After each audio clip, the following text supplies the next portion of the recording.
여러분이 예수를 넘어서도 여전히 사람에게 기대며 살고 있다면 그 기대가 무너질 때마다 같은 고통을 반복하게 될 것입니다. 저는 100년을 훌쩍 넘는 시간을 살아오며 그것을 뼈저리게 배웠습니다.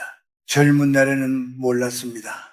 사람이 많을수록 외롭지 않을 것이라 믿었습니다.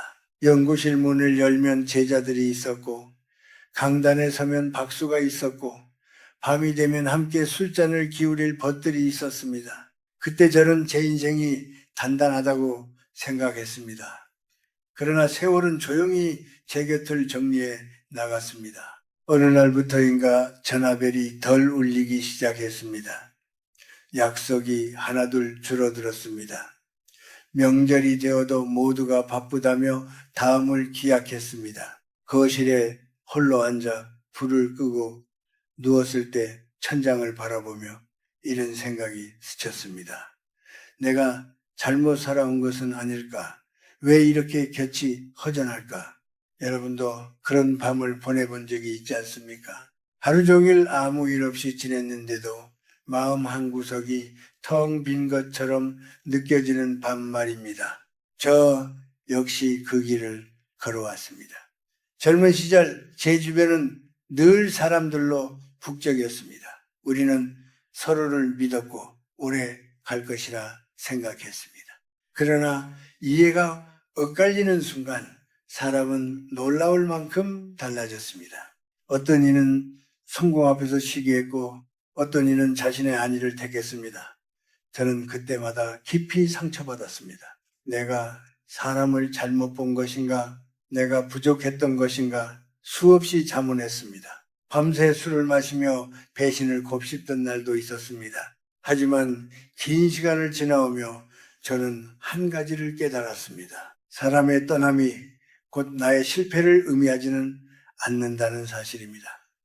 나무가 겨울을 앞두고 잎을 떨구듯 인생도 때가 되면 불필요한 가지를 스스로 정리합니다.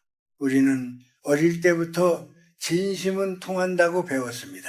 베푼 만큼 돌아온다고 들었습니다.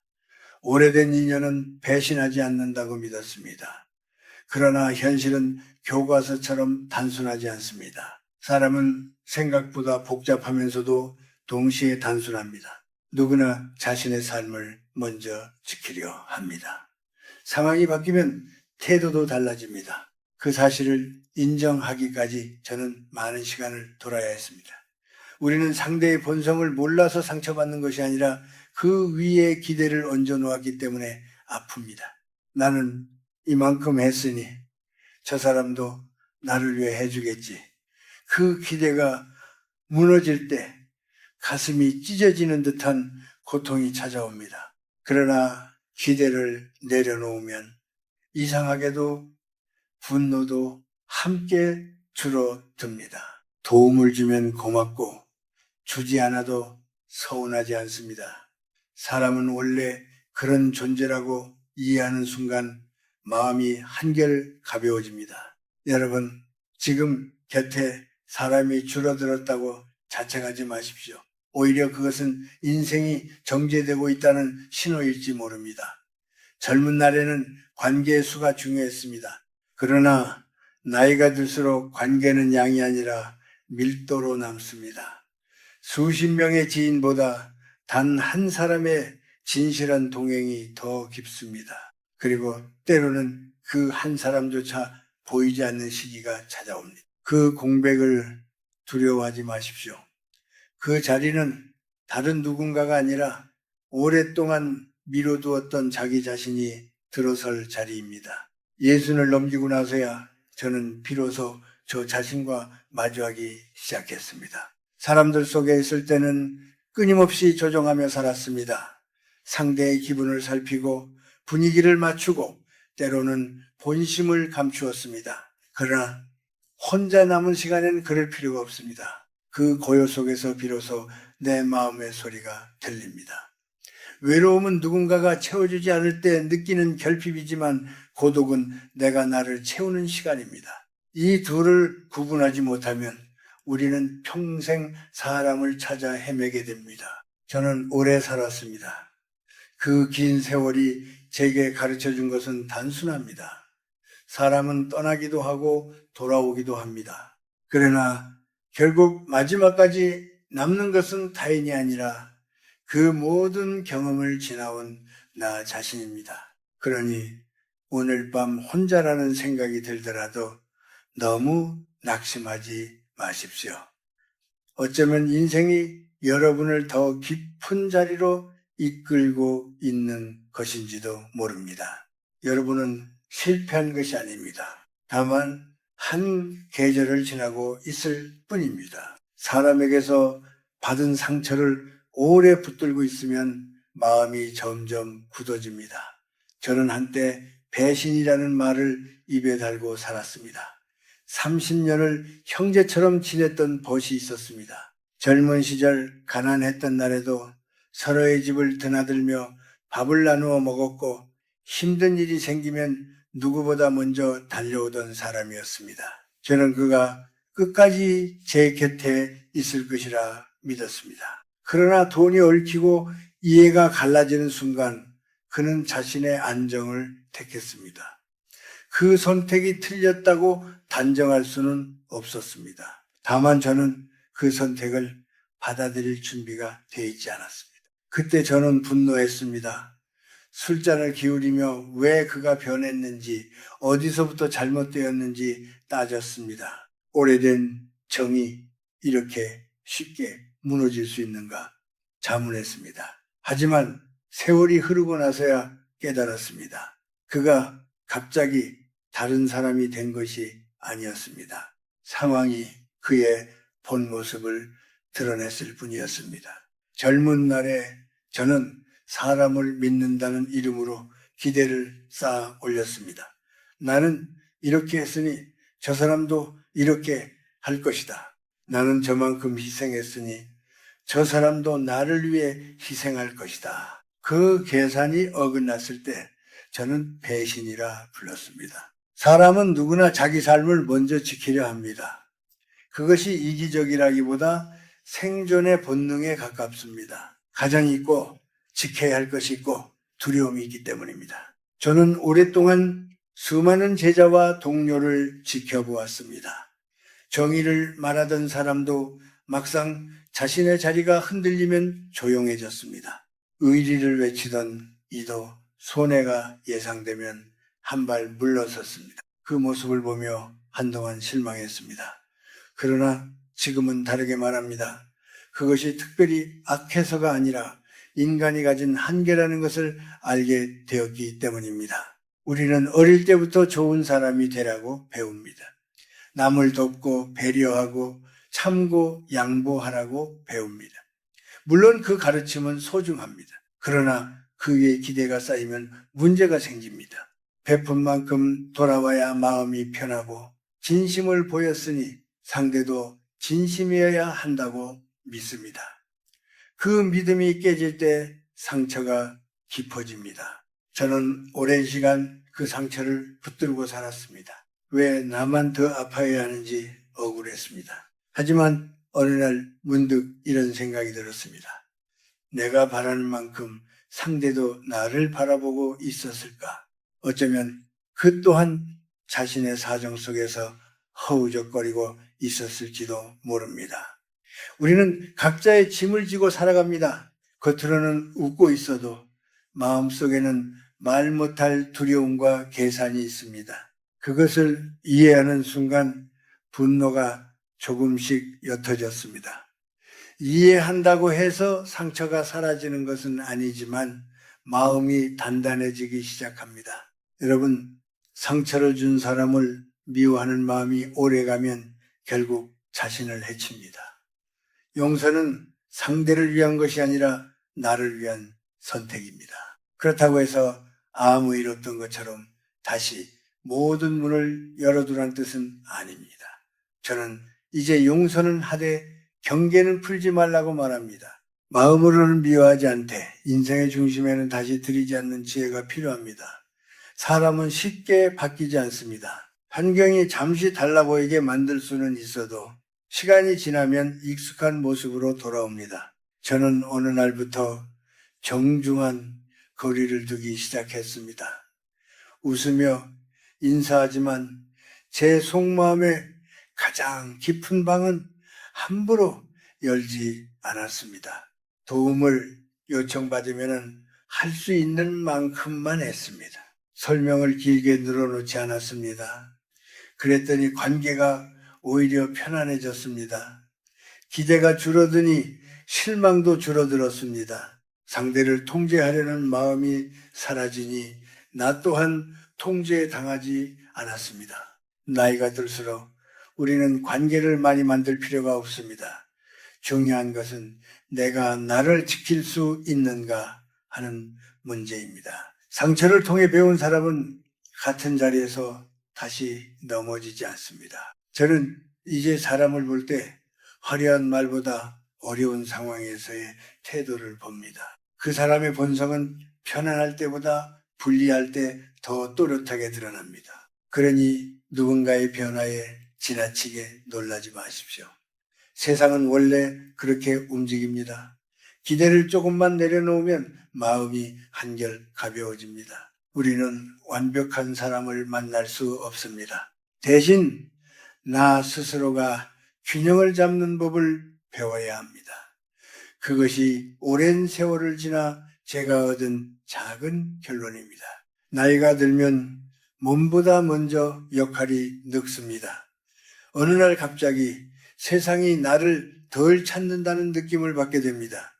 젊은 시절에는 하루가 모자랄 만큼 바빴습니다. 강의 준비를 하고 사람을 만나고 결정을 내려야 했습니다.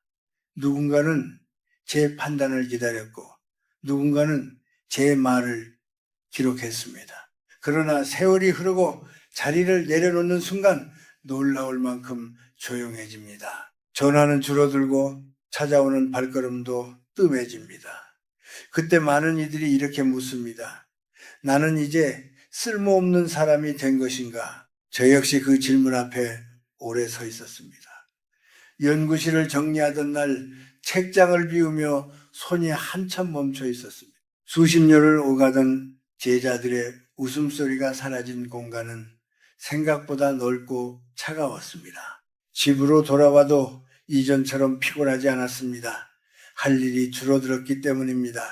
그런데 이상하게도 마음은 더 무거웠습니다. 그 무게의 정체는 외로움이 아니라 역할을 잃었다는 허탈함이었습니다. 사람은 자신이 누군가에게 필요하다고 느낄 때 힘을 넣습니다.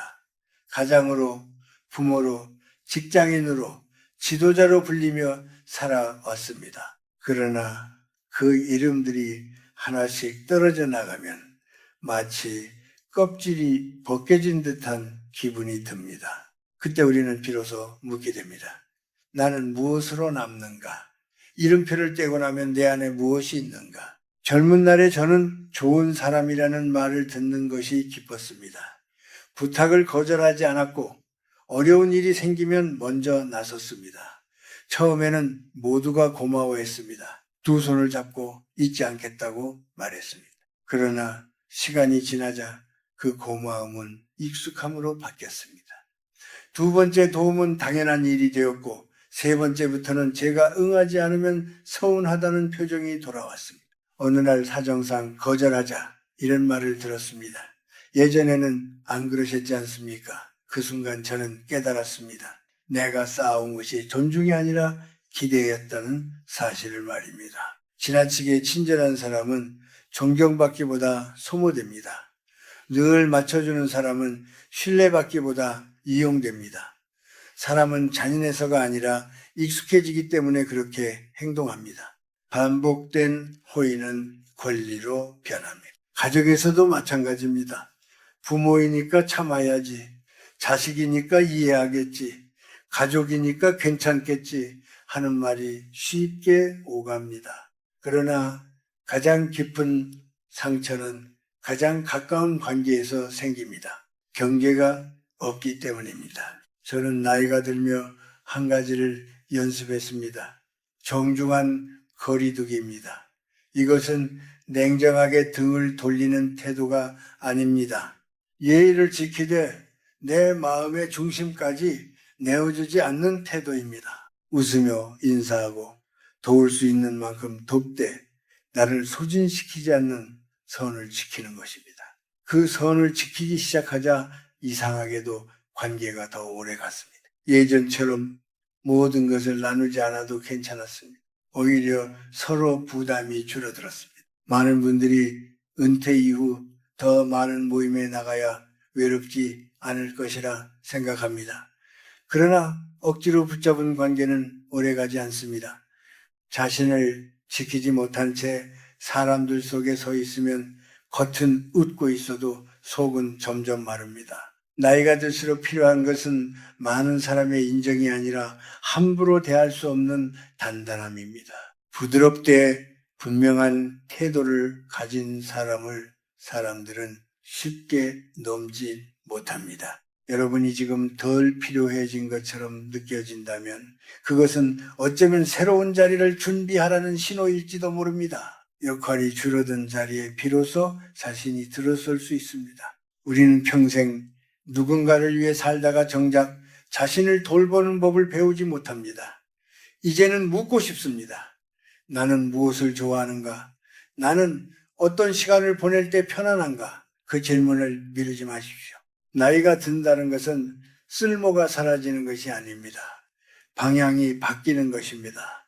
앞에서 끌어주는 사람이 아니라 뒤에서 묵묵히 버티는 사람이 되는 것입니다. 관계의 수가 줄어들어도 괜찮습니다. 대신 남은 관계에서 상처받지 않을 지혜를 배우는 것이 더 중요합니다. 자신을 지키는 법을 알게 될 때 우리는 비로소 나이듦을 두려워하지 않게 됩니다. 이제는 무엇을 더 붙잡을 것인가를 묻기보다 무엇을 내려놓아야 하는지를 물어야 할 나이입니다. 저는 오래 살면서 깨달았습니다. 인생의 후반전은 더 쌓는 시간이 아니라 덜어내는 시간이라는 것을 말입니다. 젊은 날에는 하나라도 더 이루려고 애썼습니다. 더 인정받고 싶었고, 더 필요한 사람이 되고 싶었고, 더 많은 것을 소유하고 싶었습니다.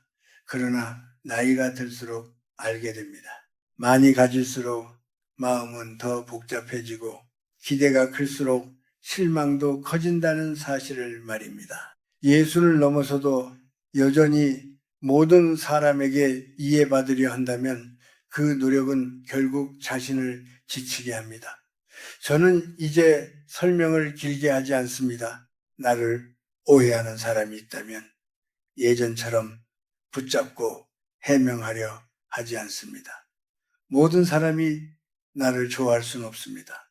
모든 사람이 내 진심을 알아줄 수도 없습니다. 그것을 인정하는 순간 마음이 훨씬 가벼워집니다. 설명을 줄이면 다툼도 줄어듭니다. 또 하나 내려놓아야 할 것은 자식에 대한 과도한 기대입니다.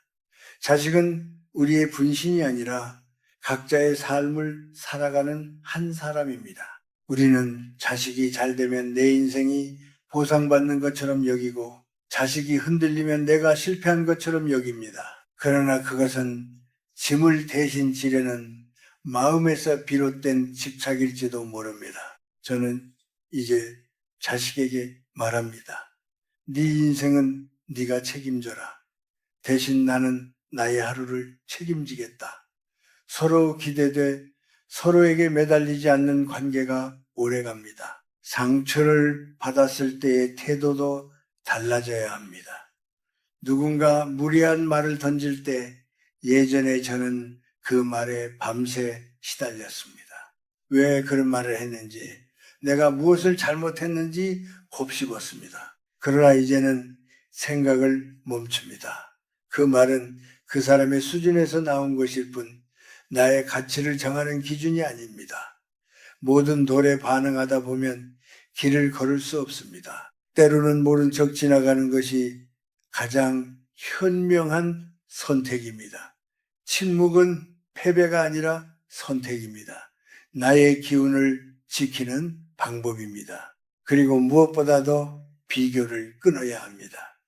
친구의 성공, 이웃의 형편, 화면 속 화려한 삶을 바라보며 스스로를 재단하는 습관은 나이를 먹을수록 더 위험합니다. 우리는 각자의 계절을 살아갑니다. 어떤 꽃은 이른 봄에 피고 어떤 꽃은 늦가을에 향기를 냅니다. 늦게 핀 꽃이 더 오래 가기도 합니다. 남의 속도로 내 인생을 재지 마십시오. 그 비결은 끝이 없습니다. 저는 고독을 두려워하지 않는 연습도 했습니다. 혼자 밥을 먹고 혼자 산책을 하고 조용히 차를 마시는 시간을 피하지 않았습니다. 처음에는 허전했습니다. 그러나 그 시간 속에서 제 마음의 결을 알게 되었습니다. 남에게 보여주기 위한 모습이 아니라 아무도 보지 않을 때의 나를 바라보게 되었습니다. 외로움은 누군가를 찾게 만들지만 고독은 나를 만나게 합니다. 이 둘을 구분할 줄 알게 되면 나이 드는 것이 두렵지 않습니다. 후반전의 삶은 속도가 아니라 방향입니다. 더 빨리 가는 것이 아니라 어디로 가는지가 중요합니다. 저는 이제 하루를 마칠 때 스스로에게 묻습니다. 오늘 마음이 평온했는가? 누군가를 미워하며 잠들지 않았는가? 그 질문에 부끄럽지 않다면 충분합니다. 큰 성공이 없어도 괜찮습니다. 거창한 계획이 없어도 괜찮습니다. 대신 내 마음이 지나치게 흔들리지 않는다면 그것이 복입니다.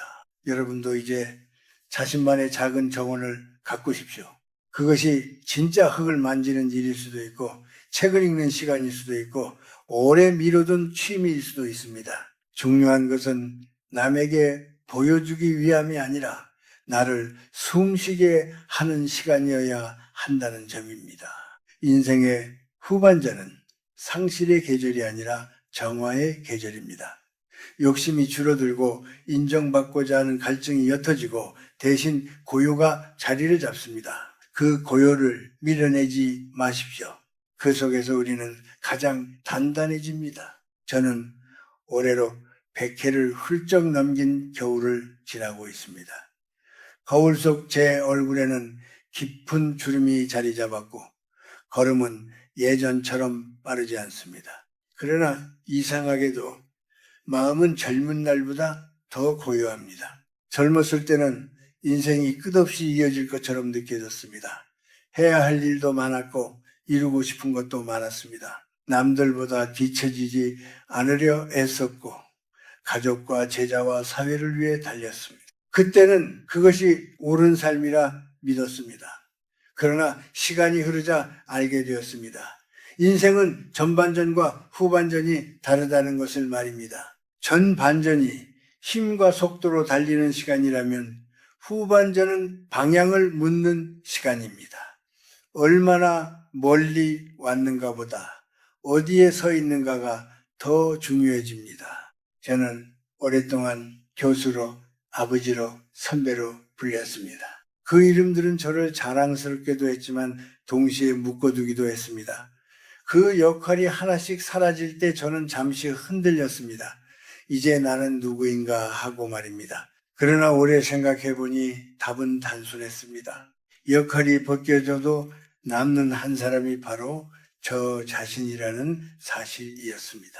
우리는 평생 누군가의 기대 속에서 삽니다. 부모의 기대, 배우자의 기대, 자식의 기대, 세상의 기대, 그 기대를 충족시키느라 정작 자신의 마음은 뒤로 미루곤 합니다. 저는 나이가 많이 들어서야 제 마음에 묻기 시작했습니다. 나는 무엇을 좋아하는가? 어떤 하루가 나를 편안하게 하는가? 놀랍게도 쉽게 답이 나오지 않았습니다. 평생 남의 기준에 맞춰 살다 보니 제 취향과 기쁨을 잊고 있었기 때문입니다. 그래서 저는 작은 것부터 시작했습니다. 아끼던 찻잔을 특별한 날이 아니라 평범한 오후에 꺼냈습니다. 좋은 옷을 남을 만나는 날이 아니라 제 기분이 가라앉은 날에 입었습니다. 아무도 듣지 않아도 오래전 내려놓았던 악기를 다시 손에 들었습니다. 그 소리는 서툴렀지만 제 마음은 이상하게 따뜻해졌습니다. 남에게 보여주기 위한 시간이 아니라 나를 위한 시간이었기 때문입니다. 자식에게 모든 희망을 걸지 마십시오. 자식은 우리의 연장이 아니라 각자의 길을 걷는 존재입니다. 그들이 잘 되면 기쁘고 넘어지면 안타깝지만 그 삶을 대신 살아줄 수는 없습니다. 배우자에게도 지나치게 기대지 마십시오. 평생을 함께해도 결국은 각자의 마음을 안고 살아가는 한 사람입니다. 서로 기대돼 서로에게 매달리지 않는 것이 오래가는 길입니다. 인생의 후반전은 상실의 시간이 아닙니다. 정화의 시간입니다. 젊은 날의 경쟁심과 과도한 욕심이 하나씩 사라지고 대신 조용한 자유가 들어옵니다. 더 이상 증명할 필요가 없고 누군가의 박수를 기다릴 필요도 없습니다. 오늘 하루 큰 탈 없이 지나가고 몸이 크게 아프지 않으며 마음의 원망이 가득 차 있지 않다면 그것으로 충분합니다. 행복은 무엇을 더 가지는 상태가 아니라 더 이상 크게 잃을 것이 없는 평온입니다. 혹시 지금 혼자라고 느끼십니까? 그러나 저는 단언할 수 있습니다. 혼자일 때 우리는 가장 온전합니다. 관계의 소음이 사라진 자리에서 비로소 자신의 숨소리가 또렷이 들립니다. 그 소리를 외면하지 마십시오. 그 안에 앞으로 살아갈 방향이 담겨 있습니다. 잎을 다 떨군 겨울나무는 겉으로는 쓸쓸해 보이지만 땅속에서는 누구보다 깊이 뿌리를 내리고 있습니다.